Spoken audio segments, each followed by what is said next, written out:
The Krell didn't understand humans. That much was obvious when Lyra first arrived at the settlement on Arcturus Sixing. She was a maintenance engineer, assigned to the remote outpost where humans and the reptilian Krell shared an uneasy coexistence. The Krell were apex predators on their homeworld, scaled, clawed, and built like nightmares. Their young, though smaller, possessed the same razor-sharp talons that could shred metal plating. Lyra discovered this firsthand when she found the mess in Habitat 7. The wall panel in the communal area had been gouged deeply, long scratches running vertically down the reinforced composite. A Krell juvenile, barely waist-high, sat nearby, chittering nervously. Its parent, a massive warrior named Taven, stood, frozen in the doorway, golden eyes fixed on the damage with what Lyra had learned to recognize as embarrassment. "I will compensate," Taven rumbled, his translator struggling with the nuance. The cub did not understand boundaries. Lyra waved him off, already pulling tools from her belt. "It's fine. Kids are kids, no matter the species." She worked quickly, her practiced hands smoothing compound into the gouges, blending it seamlessly with the existing surface. The Krell cub watched with enormous eyes as she activated the molecular bonder, the scratches disappearing as if they'd never existed. Within 20 minutes, the wall looked pristine. Taven stared at the repaired panel, then at Lyra, then back at the wall. His head tilted in that distinctly Krell expression of profound confusion. "It is. Whole again," he said slowly. "Yep. Good as new." Lyra packed her tools away, giving the cub a wink. The juvenile chittered and scrambled behind its father's legs. "You restored what was broken." "That's literally my job," Lyra laughed. "Honestly, don't worry about it. I've fixed way worse." Taven didn't respond. He simply stood there, staring at her with an intensity that made Lyra slightly uncomfortable. Finally, he placed a clawed hand over his chest in what she'd learned was a gesture of deep respect, then left with his cub. She thought that would be the end of it. The next morning, Lyra found a small object outside her quarters, a Krell ceremonial blade with a cracked handle. A note in broken standard read, "Can fix." She repaired it during her lunch break, reinforcing the grip and polishing the blade. When she returned it to the checkpoint, Taven accepted it with another chest hand gesture, his eyes gleaming with something she couldn't quite identify.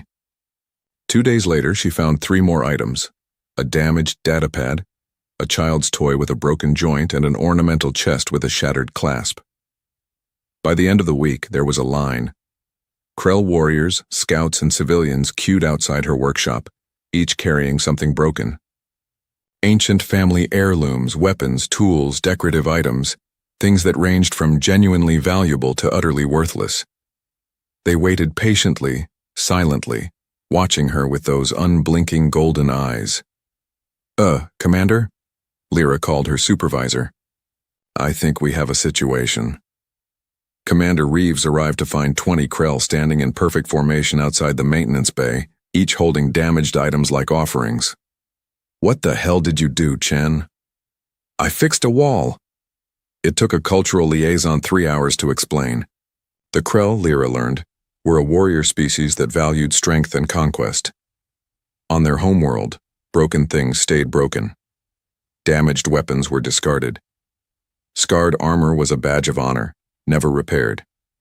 Their entire philosophy centered on moving forward, never looking back, never fixing what combat had destroyed. They had no concept of restoration. To them, Lyra's ability to take something irreparably damaged and make it whole again was nothing short of miraculous. It contradicted everything their culture had taught them. It was impossible, yet she did it effortlessly, casually, as if it were the most natural thing in the galaxy. They called her restorer of what was lost in their language. Taven had spread word through the entire Krell settlement. To them, she was performing magic.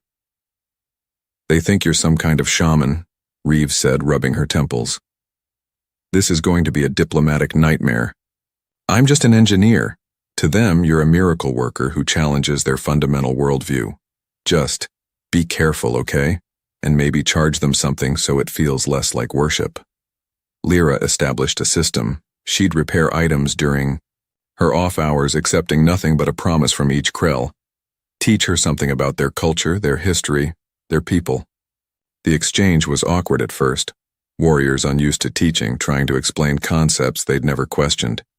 But gradually something beautiful emerged.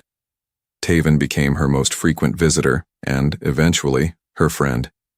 He brought not just damaged items but stories. Tales of Krell history, songs of their homeworld, explanations of their honor codes. His cub, whom Lyra learned was named Kess, started following her around the outpost, chittering excitedly whenever she fixed something. Your kind preserves.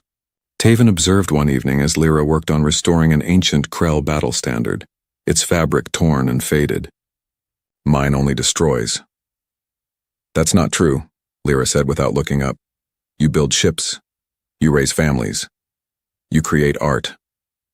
We build for war. We raise warriors. Our art celebrates conquest. He paused. You build to preserve, to restore, to save what others would discard. This is different. She finished the last stitch and held up the banner.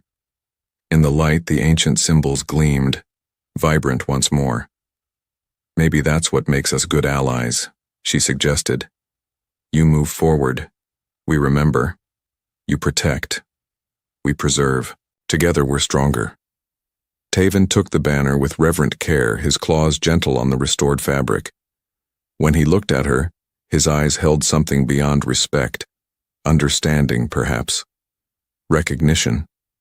The Krell have a saying, he said quietly. The strongest blade is forged in fire and never yields. Yeah? I think we were wrong. He gestured to the banner, to the dozens of items she'd restored over the past months. The strongest things are those that break and are made whole again. They remember. They endure.